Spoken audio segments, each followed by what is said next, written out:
Hello Capricorn, Sun, Moon, Rising, and Venus signs. Kamusta kayo? Sana may nasa mabuti kayong kalagayan. Welcome back po sa Star Tarot. Kung bago kayo dito, welcome din kayo. Thank you sa inyong support. I truly appreciate it. God bless you all. Tingnan natin ang mga messages ninyo. Exceeding expectations. Beautiful energy, Capricorn, no? You are going to exceed ngayon kung ano man ang ganap sa buhay ninyo ngayon. You are going to exceed your own expectation. Talagang ginalingan ninyo dito, Capricorn. Binuhos ninyo dito siguro ang 200% na effort ninyo, yung heart and soul ninyo. You put everything into this. Kaya naman talagang magiging victorious kayo, and you're going to exceed your own expectations and also the expectations of the people around you, no? Kung sa trabaho to, pati expectations sa'yo ng mga boss ninyo ay talagang malalampasan ninyo yan, you know? So this is really a big victory para sa'yo. Being in the flow, ito rin ang napakaganda rin. Isa pang napakaganda because pinipili ninyo ngayon na mag-surrender sa Divine Universe. Pinipili ninyo na mag-surrender sa natural ebb and flow of life. Kaya naman dito, yung parang tignan nyo, may ilaw, may lampara sa harap ng boat ninyo. Pinapakita sa iyo ng Divine Universe, no? Kung saan ang daan na dapat ninyong tahakin, diba? You are divinely guided dito, no? You are being shown the way kung anong mga dapat ninyong gagawin, anong mga dapat ninyong maging desisyon, yung mga ganon. Kasi, sinusuportahan ka ngayon ng Divine Universe because you are surrendering, diba? Parang you are working together ngayon. You are in sync with the divine ngayon, no? Dahil nagsusurrender ka, wala kang control over the outcome na kung ano man ang inyong mga gustong gawin sa buhay. You know, pinapaubaya ninyo sa Panginoon ng lahat. You just, parang itinataas nyo, offer ninyo ang buhay ninyo, ang lahat-lahat, no? Sa Panginoon, nagsusurrender kayo. Kaya ngayon, ang ginagawa ng Divine Universe, ginaguide kayo, no? Binibigyan kayo ng mga guidance, binibigyan kayo dito ng mga messages, signs and synchronicity siguro to guide you para mapunta ka sa tamang daan, mapunta ka sa right track na you will be in alignment talaga, no, with your destiny. You will be in alignment with the divine plan. So this is really beautiful, Capricorn.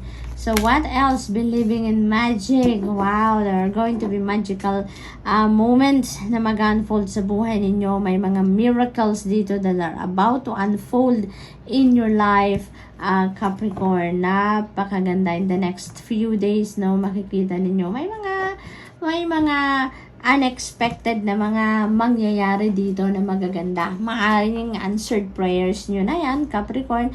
Maari din na yan ay manifestation of your dreams, di ba?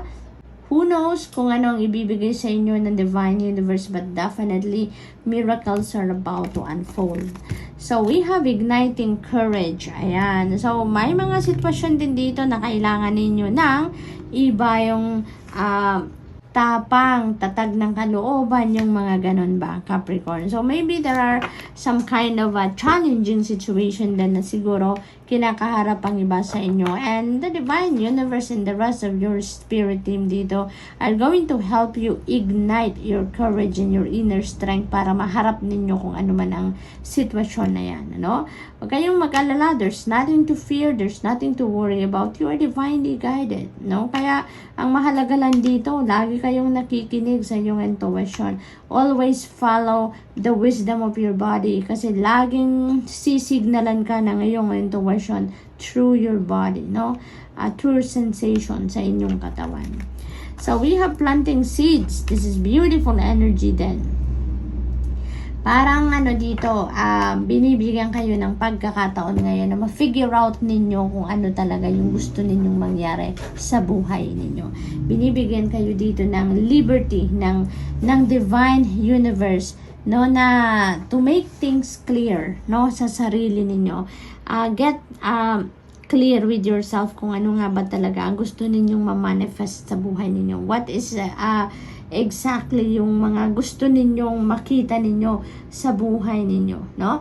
At nang sa gayon, ma-figure out ninyo kung anong klaseng seeds ang itatanim ninyo sa ngayon. Because you're about to start na ngayon, no? At taking action towards whatever that you want, no? Sa buhay ninyo. So, ito yun yung, yung simula, no? Ng pagte-take action ninyo. You are taking your first step dito sa kung ano man ang gusto ninyong mangyari sa buhay ninyo. Ano ang pangarap ninyo, ano yung mga goals ninyo, no? So, good luck, and that's all I have for you for today. I hope nakatulong ang mga mensaheng ito in some way. Thank you for watching. Love and light. Namaste. Hello Virgo, Sun, Moon, Rising, and Venus signs. Kamusta kayo? Sana po nasa mabuti kayong kalagayan. Welcome back po sa Star Tarot. Kung bago kayo dito, welcome din kayo. Thank you sa inyong support. I truly appreciate it. God bless you all. Cherishing self, Virgo, napakaganda. Self-love, self-care. Yun ang gagawin ninyo ngayon. Yun ang isa sa mga agenda ninyo siguro for today. No? Virgo, nabigyan ninyo yung sarili ng panahon. Bigyan ninyo ng pagkakataon para makapag-rejuvenate kayo, makapag self-care kayo ngayon. Paparamdam ninyo sa sarili ninyo ngayon yung pagmamahal ninyo din, no? So this is really beautiful. You're going to give yourself a treat ngayon, ano? So what else? We have launching your journey. May travel si Virgo, no? May travel. Maaring international travel ito, no? Medyo malaki yung bagahe, may mga landmarks ng iba't ibang bansa dito sa card, kaya most likely traveling internationally ito na maaring ganap sa buhay ng iba sa inyo dito, Virgo, no? So maaring may mga that could be pasyal, maaring yun ang isa sa mga purpose ng travel ng iba sa inyo. Maari din naman na ito ay trabaho, overseas opportunity, no, na nakuha ninyo. Maaring ganon din ang ganap. It could also be business related then na travel for some of you, Virgo. But definitely talaga babiyahe kayo dito. Paibang bansa ang biyahe ng iba talaga sa inyo dito, Virgo. So good luck to that. We have savoring pleasure. Ayan talaga, chillin talaga kayo ngayon, Virgo. Finally, bibigyan nyo na talaga ng pagkakataon ng sarili ninyo ngayon na makapagpahinga, makapag-rejuvenate, makapag-recuperate, makapag-enjoy naman, yung parang ninyo ngayon, parang you're going to step back talaga from what is making you busy sa ngayon, no? At bibigyan ninyo ang inyong sarili ng treat talaga sa ngayon, which is really good. Talagang ipapamper naman ninyo ngayon ang inyong sarili. So, napakaganda lang, diba? Finally, sa sobrang sipag ninyo in the past few weeks, few months, ay ngayon, bibigyan nyo din ng pagkakataon ng sarili ninyo na makapagpahinga, mag-enjoy naman, diba? Mag-savor, savoring pleasure naman yung ganap sa buhay ninyo. So, good luck. Maaring maaring magpapa-spa ang iba sa inyo, magpapa-mani-pedi, magpapa-massage, magpapakulay ng buhok. Whatever it is, Virgo, you deserve it kasi napaka-workaholic mo, napakasipag mo. You are such a good, talaga, excellent pala na multitasker. Kaya, you deserve it sa ngayon. I-pamper naman ninyo ang inyong sarili. Okay? Wow! Virgo, you are manifesting dreams. Your dreams are coming true sa ngayon. Hindi lang isang pangarap, no? Ang maaring mag-come to fruition dito, pero maaring marami kasi dreams. May S, plural form. Kaya, napakaganda naman ito, Virgo. I-align na ninyo ang inyong sarili with this energy, no? Para nang sa gayon, mangyari na ang mga pinapangarap ninyo, dumating na ang mga pinapangarap ninyo. Napakaganda nito, no? Parang siguro ang pinapangarap ng iba sa inyo dito is prosperity and abundance kasi punong-puno, no? This is about time for plenty, time for bounty. Yun ang napipick up ko dyan sa card na yan. So most likely no, prosperity and abundance ang isa sa mga mangyayari na or dadating na sa buhay ninyo. Exceeding expectations, holy moly, maaring this is also related to these dreams, no? Maaring mag-exceed talaga kung anong mangyayaring ito sa buhay ninyo sa ngayon. Maaaring that is more than what you are expecting. So this is really gorgeous, Virgo. Napakaganda. So maaari talagang bibigyan ka dito ng maraming bonus ng Panginoon, ano? Sasabihin ng Panginoon, you deserve this, no? You deserve all of these beautiful things and situations. Kaya sige, enjoy mo yan, ano? You are really going to really be feeling the overflowing of joy dito kasi maaring sobrang ibibigay sa'yo ng Divine Universe sa ngayon. So, beautiful. So, that's all I have for you for today, Virgo. I hope nakatulong ang mga mensaheng ito in some way. Thank you for watching. Love and light. Namaste.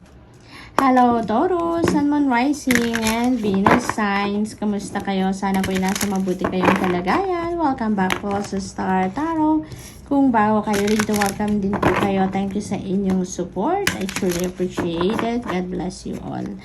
Renewing your life. Yan na po una mensahe ninyo, Taurus. Maybe decluttering time ninyo ngayon. Ano? Maaring nakapagmuni-muni na kayo dito. Maybe you've done some kind of inner work dito and you figure out na kung anong mga bagay, sitwasyon or even tao na hindi nyo na kailangan and you are going to release them, no? So, maaaring ganon ang ganap dito for some of you, Taurus. It is also possible na hindi lang yung mga ganon ang iyong i-release. Maaari din na you are going to reorganize also your physical space. Maaring ganon. Maaring maglilinis din talaga kayo at mag-organize kayo ng living space ninyo, working space ninyo, yung mga ganon. So, parang major cleaning siguro, major clearing ang gagawin ng iba sa inyo dito, Taurus. So that is really beautiful kasi di ba nakaka-apekto din sa pag-iisip natin, sa psychological aspect natin kung disorganized talaga ang paligid natin. So maaring pati yung mga physical space ninyo ay lilinisin din ninyo, and yung pangloob din ninyo, no, you're also going to declutter talaga yourself. So, emerging into grace, Taurus, looks like, kayo ngayon, may i-receive kayo na mga grace from God. Maaring meron kayong mga blessings na matatanggap around this time and you're going to soak yourself, no, from that grace. So, that's really beautiful. Parang, kayo dito, parang you are going to be very grateful, no? Talaga sa lahat ng mga biyaya na natanggap nyo na in the past at patuloy pa ninyong natatanggap, no? Continuous ang blessing na dumadating sa inyo.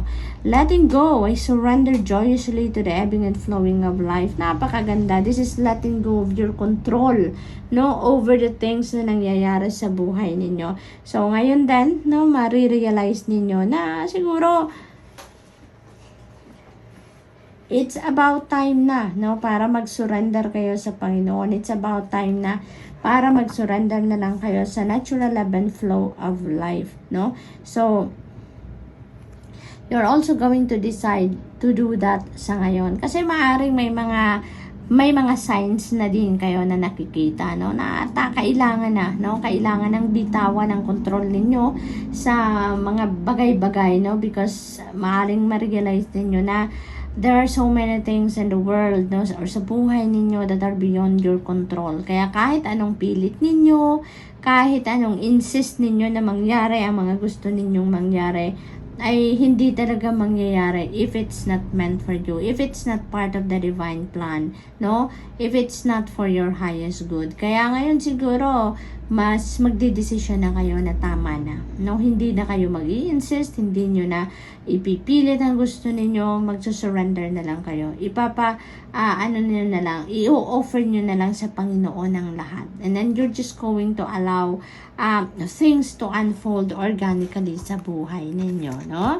We have opening to love. Wow, may bagong pag-ibig siguro na parating dito kay Taurus. If you were single, maybe ito na yung pagkakataon ninyo na magbubukas na kayo ng puso ninyo para sa pag-ibig, bagong pag-ibig sa bagong tao, no? Maaaring gano'n ang sitwasyon dito, so good luck. Maaari din naman na papasok na talaga ang iba sa inyo sa isang bagong love connection. So good luck. We have receiving from angels, beautiful energy. This is love, no? From your angels na pinaparating sa inyo. Parang nagpaparinig sa inyo, nagpaparamdam sa inyo ang mga angels na nandyan sila, no? Na nandyan sila. Ano man ang inyong sitwasyon, nandyan sila. If you have something to celebrate, they're going to celebrate with you. If you need their help, they're going to come to the rescue. Yung ganon, yung nagpaparamdam sa inyong mga guardian angels ninyo, Taurus, no? So, call on them, makipag-usap ka sa kanila, have a conversation with your guardian angels because they are sending you love sa ngayon. Nagpaparamdam sila sa inyo. So, good luck, Taurus. That's all I have for you for today. I hope nakatulong ang mga mensaheng ito in some way. Thank you for watching. Love and light. Namaste.